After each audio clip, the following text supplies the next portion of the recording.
Thanks for checking out this film review from the Dead Man's Party podcast. You could find our full archive of every unedited show if you subscribe to The Skeleton Crew on iTunes, Spotify, Podbean, or wherever you listen to podcasts. Be sure to support Dead Man's Party on Patreon. Link in the description. Enjoy the review.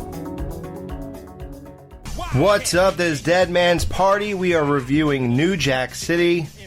My name is Al, who the crack be calling me. And I'm with the guy who needs to sit his $5 ass down before I make change. Chris, what's up, Chris? What's up, G-Money? And we're with the guy who got his Jimmy waxed every night this week, the Ghoul. What's up, Pat? Gotta rob to get rich in the Reagan era. Hey, yeah. New Jack City, 1991. Director, Mario Van Peebles. Writer, Thomas Wright and Barry Cooper. Starring Wesley Snipes, Ice-T, Alan Payne, Chris Rock, Mario Van Peebles, Michelle Michael, even though it looks like Michael Michelle, Bill Nunn, Russell Wong, and Bill Cobbs, and Judd Nelson from Breakfast Club fame. Only 5 years after. It's so weird. Ghoul, did you specifically pick a Bill Cobbs doubleheader? I actually forgot that he was in Demolition Man. You thought it was Bill Cosby. Well, Ghoul, I will commend you on the opening shot of this movie. Oh, the Twin Towers, yeah. That's right. Oh, my God. Yeah, I was like, all right, I like this movie. So, yeah, it's the city in 1986. So, in the broad daylight, these guys are willing to throw a guy off a bridge with rush hour traffic behind him? Painting how evil Nino Brown is from the beginning. He's not even, like, king of New York yet. He's fucking straight up just gonna... He's already owed money, and he's just gonna dump the guy right off the fucking bridge in broad daylight. It's awesome. Right. The only reason I bring up the opening so quickly is because it really sets the tone for this movie. Even Chris Rock getting chased down by Ice-T and all that. Can you paint the picture for me? You love this movie. You love Wesley Snipes. And I'm not saying I don't, but I'm curious, as somebody who's seen this a bunch of times and knew what they were in for, knew exactly the tone, and knew the movies that came because of this, what is it that you love about New Jack City that so much? And I don't even love this movie just because of Snipes. I actually think I really like both the cops and the CMB sides of it. But granted, I wasn't there in 91 at the time, but when I saw this, probably when I was like, I don't know, 14 maybe, so left a lasting impression clearly. But just Snipes is just like, he's so fucking charismatic, and just like, he just has this thing about him, like, that's the reason the kind of like all these like kind of crime movies, like the reason that people are like have a following or able to get like gangs going is because like he's just got that like magnetism, like that just brings you in. And as a like for like a viewer, he does that fucking like, even like him dropping a guy off a bridge, you should be like, oh, what a piece of shit. But like I'm loving his fucking outfits, and it kills it with every outfit in this movie. But as soon as you see him, and he's just like, yeah, well, money talks and bullshit runs a marathon. So see ya, and I wouldn't want to be ya. And then that's it. You're just drawn in. Like, it's just, it's just, he's like a fucking magnet. It's crazy. Chris, were you big into this movie before this review? I probably hadn't seen this since, this came out when I was 15 or 16. I saw it a couple times on HBO back then, but I don't think I'd seen it since then, because it was like watching a brand new movie. And when he said that line, see ya, wouldn't want to be ya, that just took me back to my sophomore year in high school. And I don't know if it was because of this movie that line got popular or what, but everyone would say that line back then. And it got really fucking old after like 2 days. Because everyone would say it. Yeah, weird. So this movie, for me, it is a first-time watch. I had no idea what I was in for. I thought I was in for some really dark, gritty tone. And then when it started, I did not think that. When you're throwing a guy off a bridge in broad daylight with cars behind you, and the chase, and Chris Rock, it's hard to take things seriously with him. Then it got gritty and dark, crack pipes and junkies and whores. people getting their fucking heads blown off, again, in broad daylight. I mean, we saw it in Out for Justice. Yeah. But, and even then, it's very dark. Here, it's almost like the way everyone was looking at when the chick blew the dude's head off on the corner. Like, it's very tonally strange. Right? Would you say that, or? Yeah, so whoever wrote it, I think, intentionally helped frame scenes as if it was like comic book style, I think is the way he put it. So that's why when you have those insane things going on in broad daylight and you're not getting like when he walks the guy naked down the fucking street with the shotgun to his head, like cops would have been there immediately breaking that up, you know? That's so funny you just said comic book, because that's what was just running through my head right now, was like, this is a gangster movie if it was a comic book. Yeah, that's awesome, yeah. Yeah, even Wesley Snipes' hair looks like a comic book character. When he gets that like mini mohawk with like his like with normal hair under it, yeah. Yeah, no, I thought it was awesome. He's just all of his fucking looks in this movie. He's awesome. Oh, with the red suit. The bright, add the color, the bright colors, and then like the his like hideout or his like mansion is very like much like it's like out of fucking Batman or something. It's like Wayne Manor or some shit. Yeah, it's not as bad as Dick Tracy. They were really going hard for comic book, but yes. This is almost sort of like an underground comic book come to life. 100%, yeah. And Snipes has this thing about him, an air about him, in I think all his roles, and maybe you picked up on this. He just seems very hyper aware and totally aware of his surroundings, totally aware of everything, and everything seems simple to him. It's like an alpha male everyone is playing checkers while he's playing chess, it kind of feels like. 100%, yeah. And this like his plan to take over the apartment buildings, the Carter, is so like wild, and like he's so confident in how it will work, and he's confident in all of his people help and get it done, but he's like also at the same time making them feel like they're a part of it, even though he knows he's controlling the whole thing. As we see, like when it eventually they have to blow it, and he calls them all in for that meeting, and they are all like, oh shit, like we're fucked. Yeah, they don't even speak. Yeah, right. Yeah, and they're wearing all black too, like it's funeral. Okay, let's get into this. So what's the deal with his driver, the stuttering driver? What's his hair? What is that? The Dutta Man. Why does it look like he's wearing a hat, but it's really his hair? I never noticed that. And they all have Kangos? Yeah, so that's because it's the 86 part. That's kind of like to set it back as it was that time. That took me way back to when I first got into rap music. They all wore Kangos, the huge gold rope chains, the rings, all that shit. Even in the Flavor Flav cameo in the club too. Oh yeah. Yeah. That's like LL Cool J. He raps about Kangos. I thought it was Steven Seagal for a second when I saw those. Because of the fucking beret. Yeah.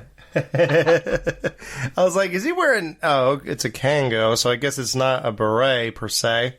Yeah, this whole thing, it's all about, like, crack, which is a derivative of cocaine. It's, like, the new thing at the time. I guess freebase and all this stuff was really coming into its own. Yeah. If you want to word it that way for this. I mean, yeah, it's what it is. Yeah. What do you guys think about when he took over the Carter? Is this possible? It's not possible. Well, at least not now. Even in pushing it in, well, it's supposed to be like 86, because that montage, because it jumps from 86 to 89. Right. It's like, especially since like he's just having people barge into their homes. They have fucking like military grade weapons. They all have he went and spent money on uniforms. They all have those CMB jackets, those CMB hats, which I fucking need one of each of those so badly. But yeah, they got like, I was like, where is he getting all this money just to get like the weapons to take this over? And then he's got all the computers and all the technology to like when they go, this is jumping ahead, but like when Chris Rock does the like show of like how he knows the operation, and then they show like what he's talking about, it is so like for a guy like this and his people to pull this off is definitely not realistic. Right. Because like when you got a guy who stutters just to even do whatever, as a part of your security team, that's not happening. Yeah, when they're storming the apartments and they go in that one place, or the one apartment, and there's a shot in the kitchen of this mother like bottle feeding a baby, and they come storming in the kitchen. If you look at that baby's face, that fucking kid is legitimately terrified because she looks one way and then looks the other way, and you can see this wave of terror go over that kid's face, and she starts screaming and crying. I felt terrible because that kid's probably fucking traumatized for real. Right. The kid has flashbacks of this and wonders what happened in my childhood. Where was I? Yeah. It has no idea that they said, that there's 50 lights in her face, too, and cameramen and everything else. That couldn't have been much better either, really. Yeah, it's like we said, blowing brains out in broad daylight. It just seems like, what, is the government too busy with, like, the war or something like that? What was that? And The Gulf would have been the kind of like the year that this movie came out, yeah. Yeah. Either way, yeah, nothing here. It's strange that, like, the police seem preoccupied to even bother with any of this. Let's think, if anyone knew that, because the Carter being taken over and used as a drug den was not a secret to any of the people, to anyone in New York, and you, at that point, the fucking FBI, the ATF is getting involved, DEA, like all the big ones are getting involved at that point. It just doesn't just become police matter, you know? Yeah. Yeah, the naked man in the street thing was the most jarring of the montage, I would say. What's with the black police chief that had white people hair? I knew you were going to bring this guy up. He even parts it and stuff. Talk about being out of a comic book. Like, dude. Chris Rock, from the opening for his thing with Ice-T to now, he turned into a grimy crackhead. Pookie, yeah. and that he blames it all on getting shot and everything by Ice-T and like this, that. Is he not the most disgusting, decayed human being? That shot of him smoking crack, like after he gets clean for a little bit, then he goes back and it shows him sitting in that room, shirtless, getting ready to suck on that crack pipe. He's like the skinniest fucking human being I've ever seen in my life. Skinnier than me. No, he looks emaciated, like for real. Who's a better crackhead, him or Dave Chappelle? I did die though when he gets the whole turkey from Nino, and he's trying to eat it, and he's fighting over it with the other homeless lady, and she's like, "I used to be prom queen," and he goes, "Yeah, you went from prom queen to prom fiend, bitch." Like, yeah, did you guys have a hard time taking him seriously? Like, especially Chris, because at least you grew up with this and you didn't know him so much as a comedian. Like, I find it very difficult. Even when he was in that Saw movie, I just keep waiting for him to say a joke. Like, I just can't take anything seriously. And here they're trying to show some real trauma to a human being and all this other stuff. And I'm just waiting for him to say something funny the whole time. Yeah, I mean, I get it. I kind of felt that way when I was watching this, but trying to push that to the side, I thought he did a pretty good job. But, you know, when this came out, the only thing I knew him from was a spoof movie from '88 called I'm Gonna Get You Sucker. He's in one quick scene in that where he's really fucking funny. yes. That's the only thing, because when this movie came out, I think was during his brief tenure on Saturday Night Live, which he was only on for like 2 years, I think, when this movie came out. Yeah. But, yeah, I mean, he's obviously only known for comedy for the most part. So it's kind of jarring seeing him in a movie like this. And Saw, like Alex said. Yeah. But yeah, to that point too. Yeah, for me, because I had only ever known him as the funny guy from when I grew up. But I didn't really have a hard time, like, because he's still like, as we like when he's in the drug room, or he's like, and he's the old leader there, and he's like, what you got, skim milk in them titties, bitch? Like, he's still killing it. But like, that's the thing that I don't forget about it, but I always like you get lost in it again. Yeah, and I always like it loses me when he dies. They kill him. Like, yeah, it's you so just don't weird. expect Chris Rock to die in a movie ever, you know? So you guys recognize that Italian guy who was like the mouthpiece for the mob, right? The one that kept meeting with Nino? Frankie Needles. He looks familiar, but I couldn't put it. You didn't? Fuck, I should have looked it up on IMDb. He's Richie's brother in Out for Justice. He's the guy who owns the bar. Yes. Yeah, I thought he was from there. This is the same year, right? Yes. Nice. Yeah. Awesome. He's a very busy actor. Very diverse role. getting his ponytail cut off.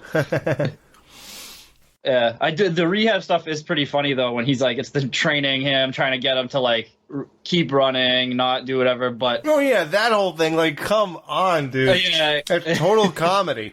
I did laugh at that part when that Out for Justice guy we were just talking about walks in that club and he goes, "Nino, my Ace Boone coon."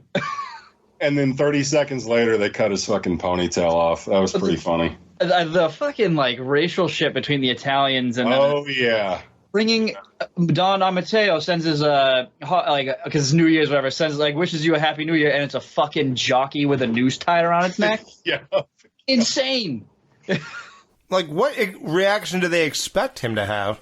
But I do love that part though when Nino is so fucking, because Snipes, as we know, is like, I forget what martial art he's very trained in, but you can tell he's using it in this and then the next one we're gonna do. But when it's Miyagi-Do.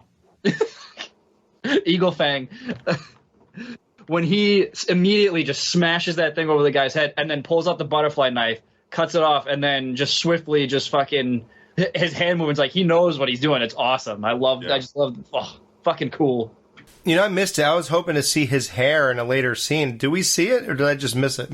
You don't see it, but he brings it up later when he's cutting the side deal with G Money and then Ice-T and Judd Nelson. He goes, "Yeah, what do you say? I could have used the haircut anyway." Yeah, he goes, "I needed a haircut anyway. What are you gonna do?" Or something like that. Well, Chris Rock gets all cleaned up, like you said. The montage of him, like a Rocky montage of him running behind Mickey on a bike or something, like exercising, doing all this stuff, and he does the one jumping jack, and his legs just spread down.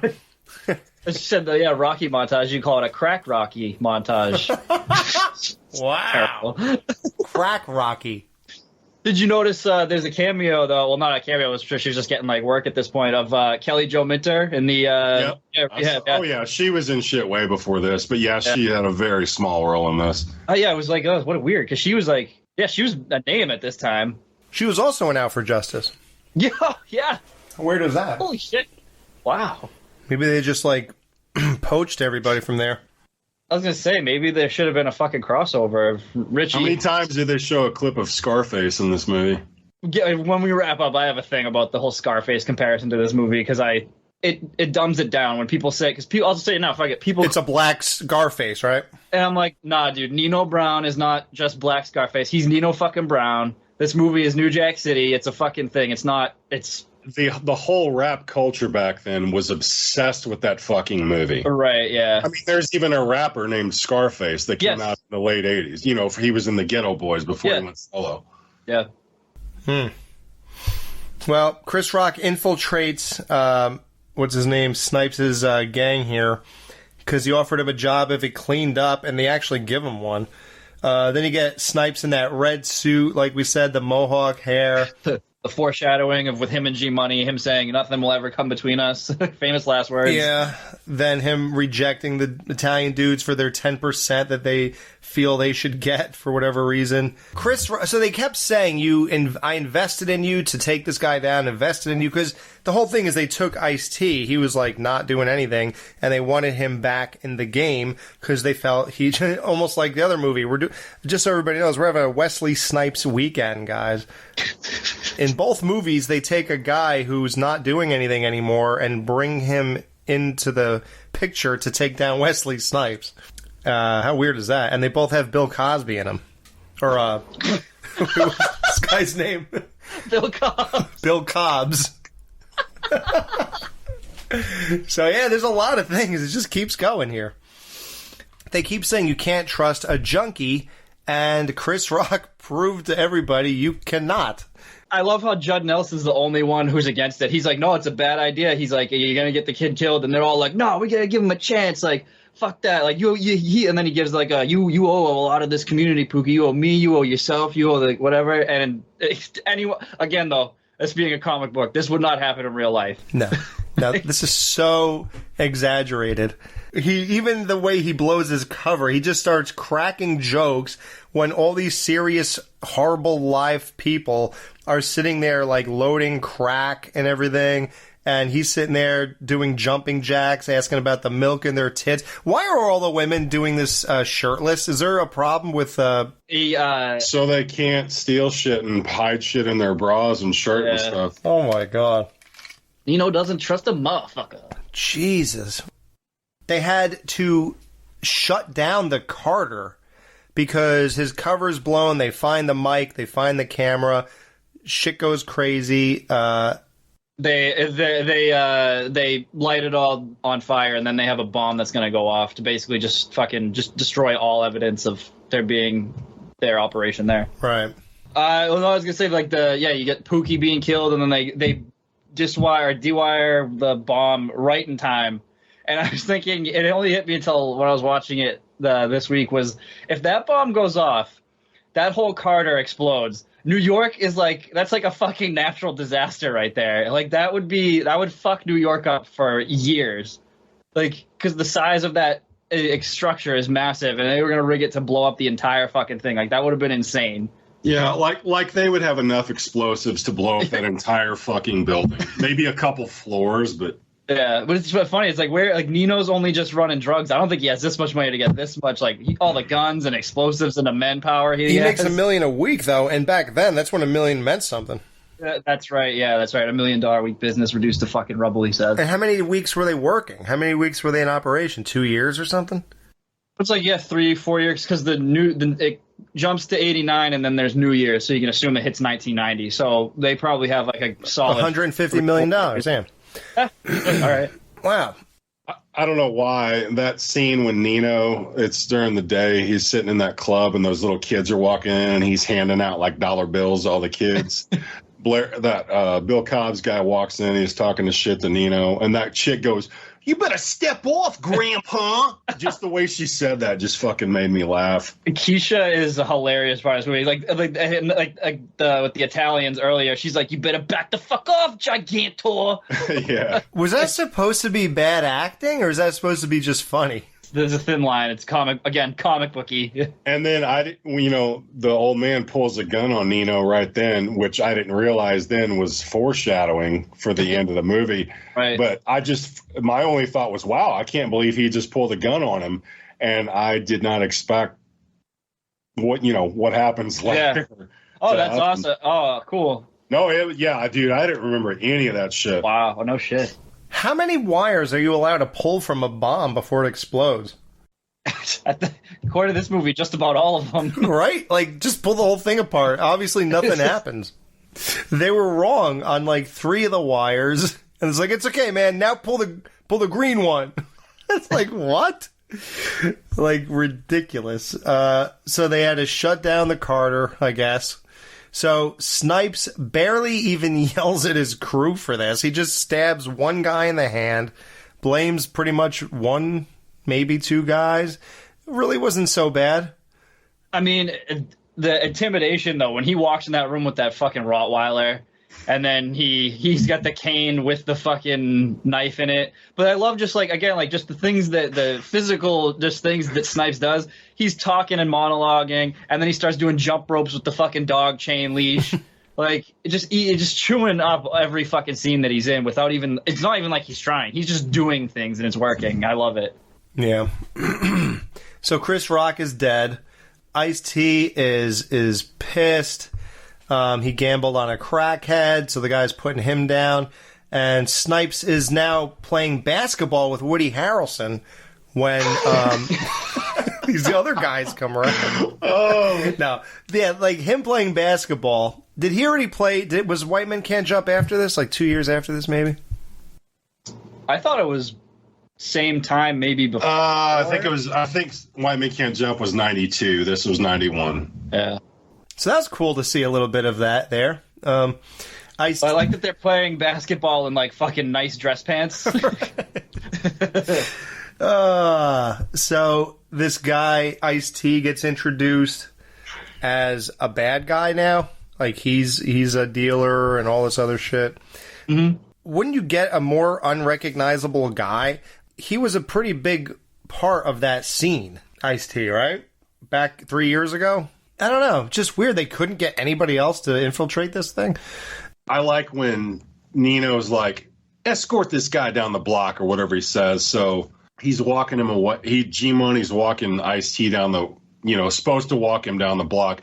They're not even 5 feet away from Nino. He's like, don't forget what we talked about at Frankie's. I'm definitely going to be the next king, understand? They're not even, he would have waited till they got around the corner, down the street.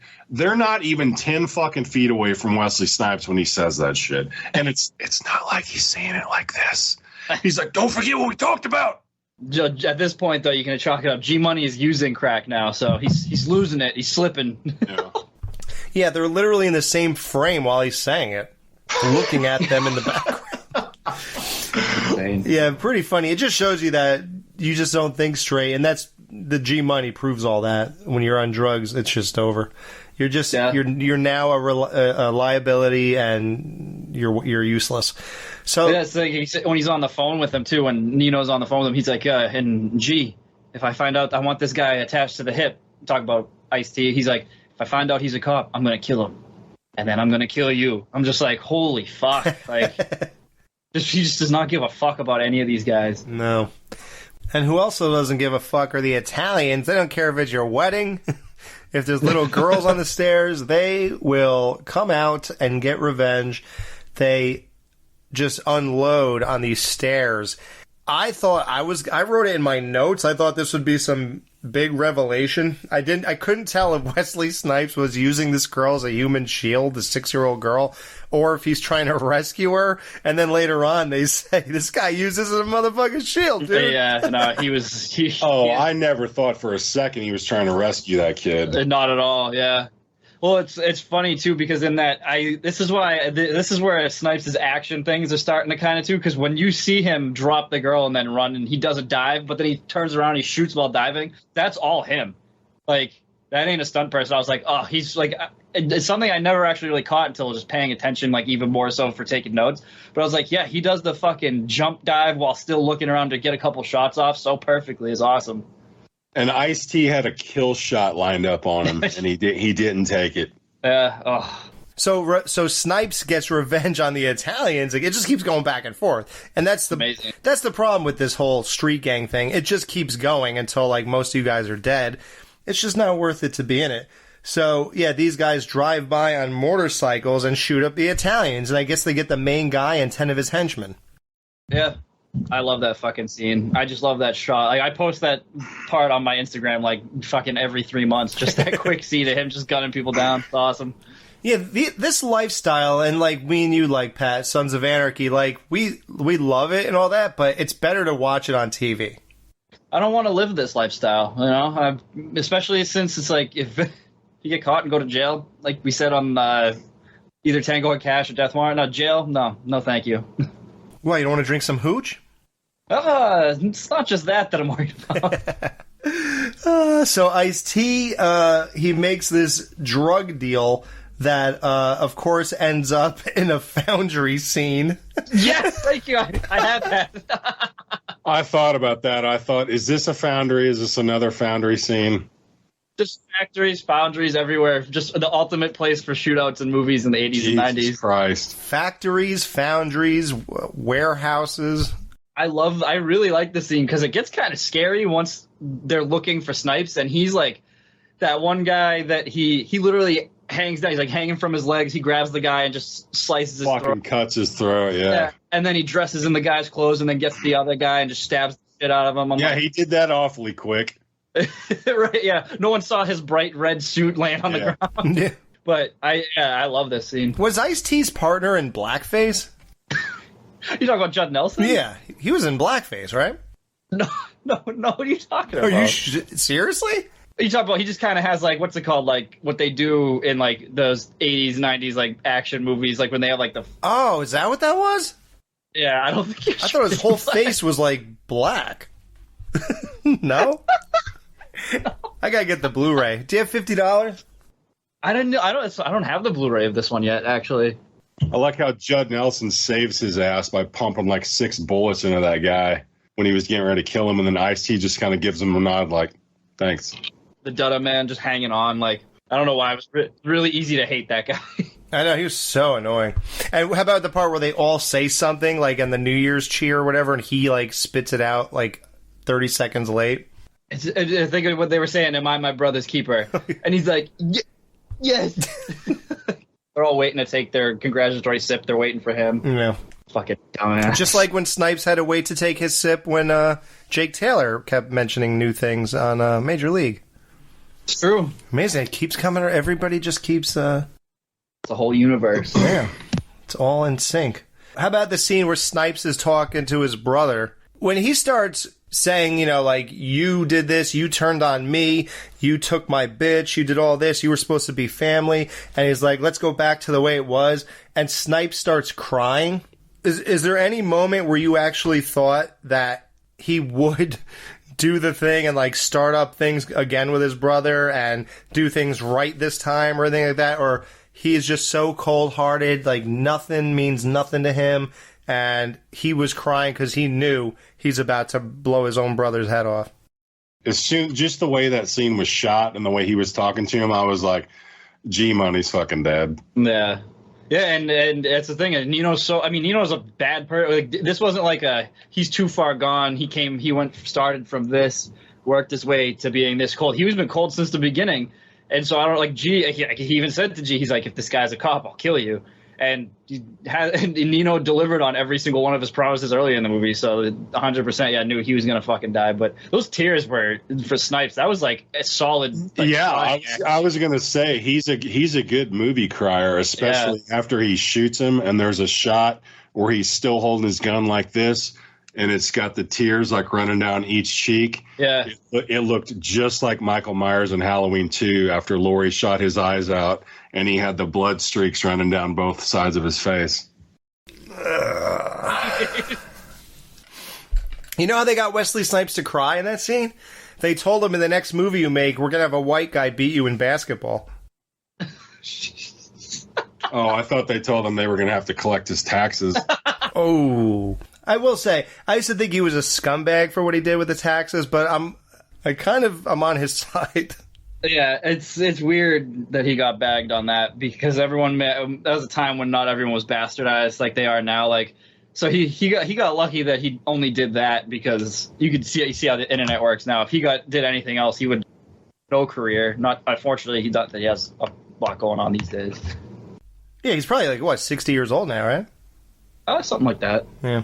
So yeah, pretty anticlimactic capturing Snipes in his apartment. Like a random kid just tells him, "Okay, man, he's in the kids are hanging out in a stoop. He happens to find one who is willing to tell him, yeah, it's apartment 6A. Okay, they go in there. Hey, we're here. Pretty strange in that way. It's almost like, okay, guys, we already shot fucking an hour and 15 minutes of this movie. We got to get to the end of it. So." Yeah, let's just say some kid gave us the address, we'll get in there and we'll get this movie over with. It really felt like that because they're like, we still have a whole court scene to shoot. That's true. It kind of felt rushed to me in a way because that kid told him where Snipes was and then immediately Ice-T's like kicking his ass out on the fire escape. He climbs in through jumps in through the window. Yeah. Throws him off the fire escape. And then, of course, Ice-T jumps off the fire escape and lands on his feet like a cat. I love, though, when he barges into the apartment, he starts the shootout, and the girl that Nino took from G-Money tries to hit Ice-T, and he fucking smokes her in the fucking face. Yeah, that was nice. One punch, just boom. I was like, oh, beautiful. Yeah, any female abuse in movies, I'm for. I sound like a fucking psycho. It's just it's entertainment. It's fun to watch. She's a criminal, too. Right. Now, you mentioned how he's just cold and he's been that way his whole life. Well, that was illustrated to us earlier when he talks about the initiation for the gang, how he just walked up to a woman and blew her fucking brains out in broad daylight and didn't even stop to watch her hit the floor. And it turns out to be Ice-T's mother. Right. This movie is so comical in a way that I almost didn't even believe that line when he said that. When he said, that was my mom, I was like, is he serious? Yeah, it's like, because Nino's already enough of a villain that we already we know we could see why they want to take him down. But adding that is I don't really love that. Yeah, it's strange, right? It's almost like, hey, I got a great twist at the end. That woman was your mom, dude. It's too Star Warsy. Like, yeah, I'm your father. Yeah, like it just has to. Yeah, it's like I don't love that. I am your father, Luke. I want to shoot you so bad. My dick's hard. And Ice-T is going for it in that scene too. I actually believe that he wants to kill him. Like his face and everything. Judd Nelson has to is like shaking, man. Yeah, Judd Nelson has to pull the gun out of his hands. Like, what do we think of Ice-T's acting? He was good enough in this. I mean, yeah, it wasn't great, but I've seen a hell of a lot worse. Yeah. Or just other people. Him and Mario Van Peebles teamed up several times after this, and that's basically, this is the best you're going to get from the two of them together. Yeah. Did you ever see Surviving the Game when Ice-T is basically human prey and they're hunting him? Yeah, that movie's awesome. That's good, yeah. He's good in that, actually, yeah. You ever see Mario Van Peebles in Jaws 4? Yeah, I've been on record as saying that is the worst movie I've ever paid to see at the movie theater in my life. Oof. But Mario made it worth the price of admission. And Mario Van Peebles also directed a black cowboy western 2 years after this movie called Posse. Did you all ever see that? Yeah, Beyonce was great. Huh? She's a cowboy, Cowboy Carter. Hey, how weird is that? The Carter Apartments. Fuck that bitch. It keeps coming around, Ghoul. It's Alex Effect. Who'd think we'd be talking about that? Her horrible attempt at getting Taylor Swift's audience. So yeah, we get the whole trial scene. That was I don't know. It was okay. I don't even know. It was lame. Yeah, I'm trying to say something nice. It's like a weird, almost fourth act to this movie, because it's almost like they should have just let Ice-T kill him and that be it. Or just have it as when Ice-T throws him out the fucking window. They needed you to be so irritated by the system. It's true that he only gets the year. And then that way we still get what we really want out of this. And then the old man even gets to do it. Right, yeah. Yeah. And then he blames, doesn't he blame G Money, who's sitting in the crowd? Or not blames Kareem Akbar. Yeah.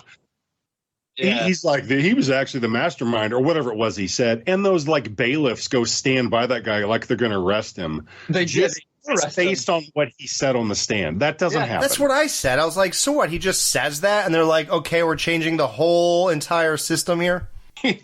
Well, and the crazy part is too, so I love his little tirade he goes on about, because this is how just so egotistical he is. It's nothing's his fault. This is all, I'm a victim of my circumstance kind of thing. Miss Hawkins. I love that. But when he's doing all that and then he blames Kareem, but then you don't even hear them actually give him the sentence, because then they cut to the lawyers talking and the judge is giving the sentence out in the background. So you only know that he gets a year because of Ice-T. Right, yeah. They cut a deal in 30 seconds, right? Right, yeah. They couldn't even process the information that quickly. I thought I was watching My Cousin Vinny. I was like, could this be any more of a ridiculous court scene? I thought Marissa Tomei was going to talk about how his tire's not spinning on the one side. Very weird. I just love just how pompous he is in that scene. Just everything is, like you said, not his fault, and he's just fucking Yeah, I think he gave the same speech when he was fighting about the tax situation. He was like, "No, you did this. You made me skip it for 3 years."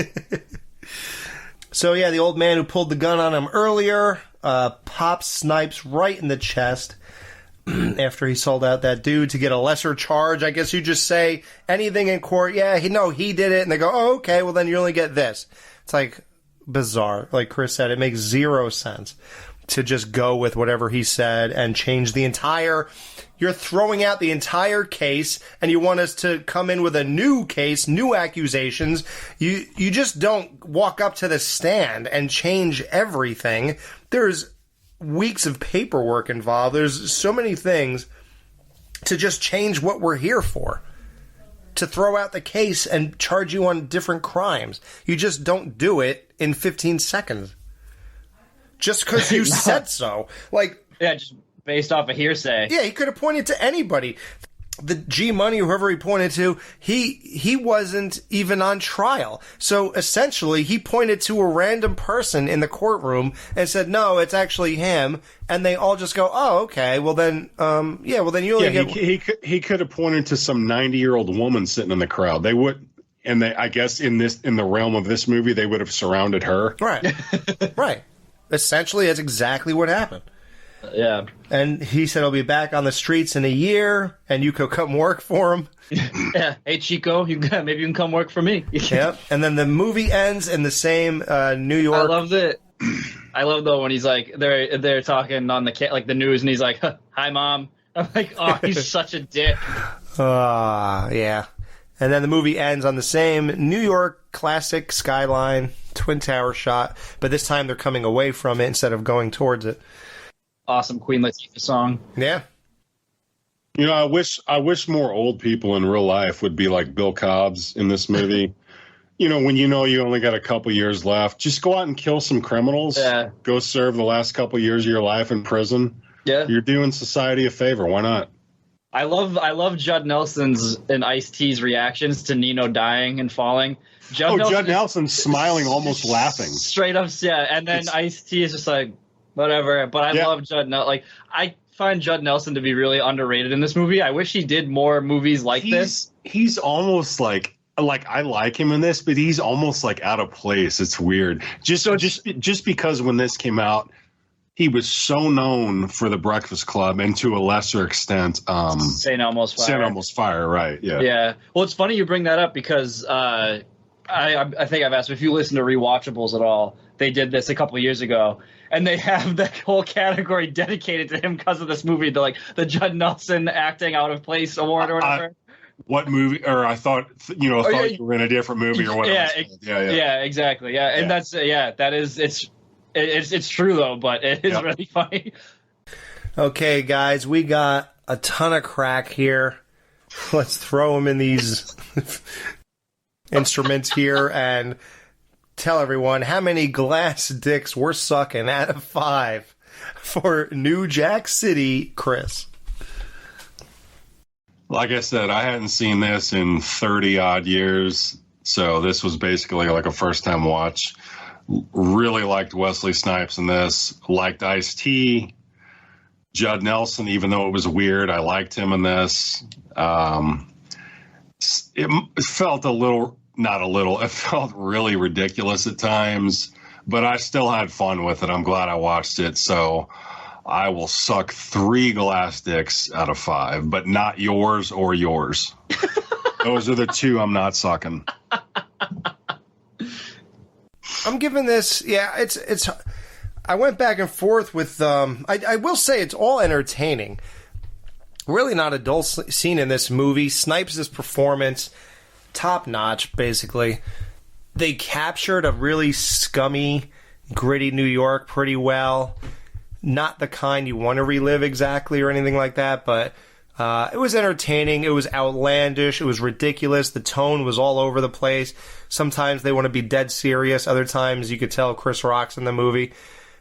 Things like this. But I can see how, this is a vibe. I could definitely see, if I grew up with this, it would feel totally different. And I could see that if I rewatched it, that now that I know what I'm getting into, I might feel totally different when I see this again. And I will say I feel like I definitely do want to see this again. I don't know if I'll wait 5 years. I don't know if I'll rush in the same year or anything like that. But I definitely want to see this again. So I enjoyed it. I could see this was pretty good. I think I give it a 3.5 glass dicks I'm sucking out of 5 for this one. So Ghoul, tell us, this was your pick of the week.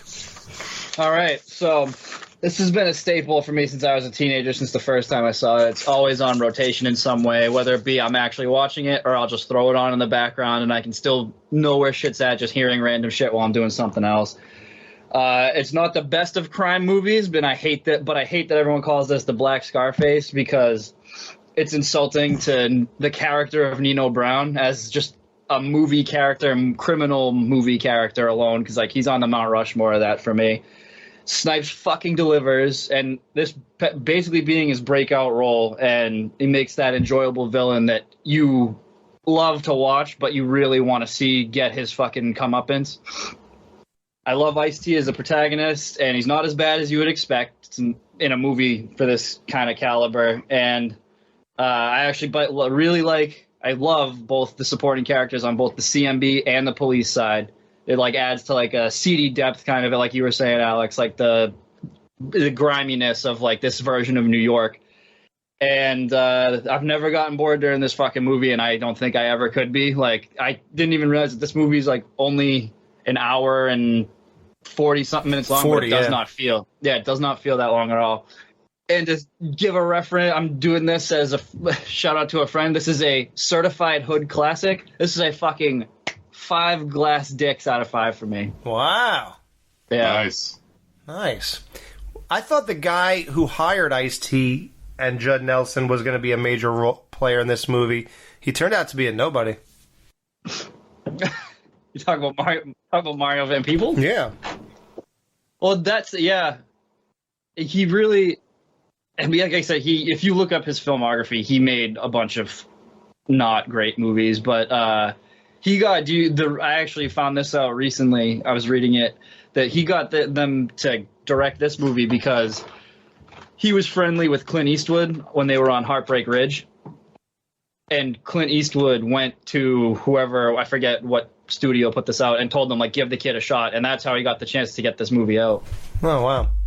Yeah, so we have Clint Eastwood to thank for this movie. Wow, nice. Well, there you go. That was New Jack City, 1991. See you next week.